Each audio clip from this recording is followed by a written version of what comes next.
जनवरी को इंकिशाफ हुआ कि म्यू अस्पताल में दिल के मरीजों को जाली स्टंट डाले जाते हैं। ये इंकिशाफ FIA की एक टीम ने किया। FIA का एक सेहतमंद असिस्टेंट डायरेक्टर मरीज बनकर अस्पताल गया। अमराज कल्ब के शोबे ने मुआयना किया और उसे दिल का मरीज डिक्लेयर कर दिया। मरीज को स्टंट डलवाने का मशवरा दिया गया। असिस्टेंट डायरेक्टर म्यू अस्पताल से प्राइवेट क्लिनिक गया।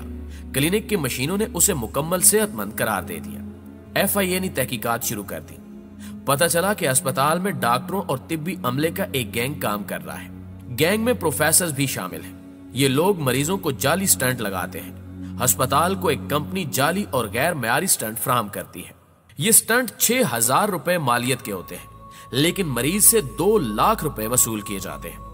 प्रोफेसर ने स्टंट फराहम करने वाली कंपनी को अस्पताल में बाकायदा कमरा दे रखा है।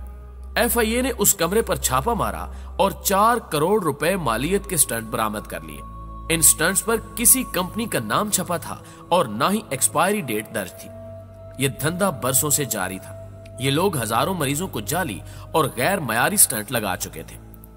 FIA को मालूम हुआ कि ये जालसाज सेहतमंद लोगों को भी मरीज डिक्लेयर करके उन्हें स्टंट लगा देते हैं और वो बेचारा सेहतमंद शख्स पूरी जिंदगी दिल की अदवियात इस्तेमाल करता रहता है।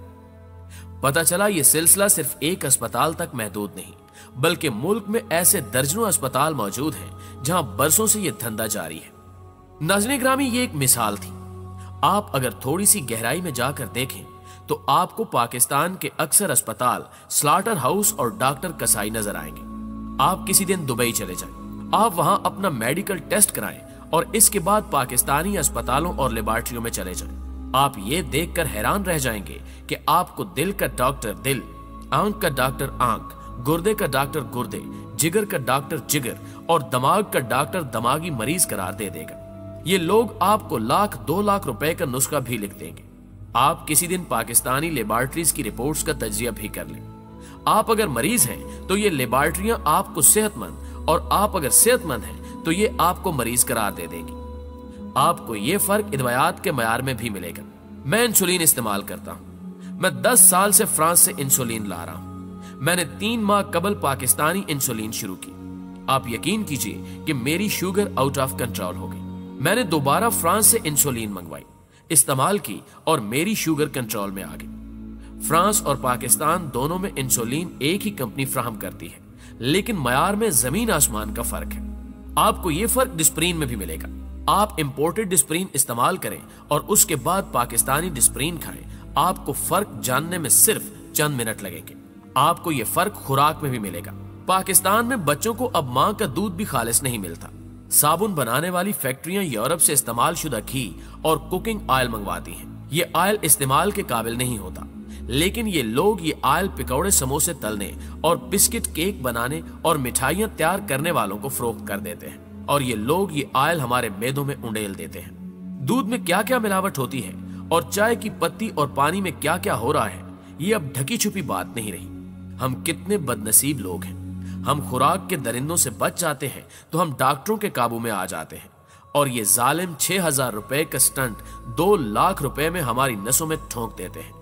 लेकिन हुकूमत नोटिस लेने के अलावा कुछ नहीं करती। इनकी दौड़ हम मुजरिमों को करार वाकई सजा देंगे तक महदूद रहती है। मेरी हुकूमत पाकिस्तान और जनाब इमरान खान से दरखास्त है कि आप खुराक और अदवियात के मामले पर खौफनाक अथॉरिटी बना दें।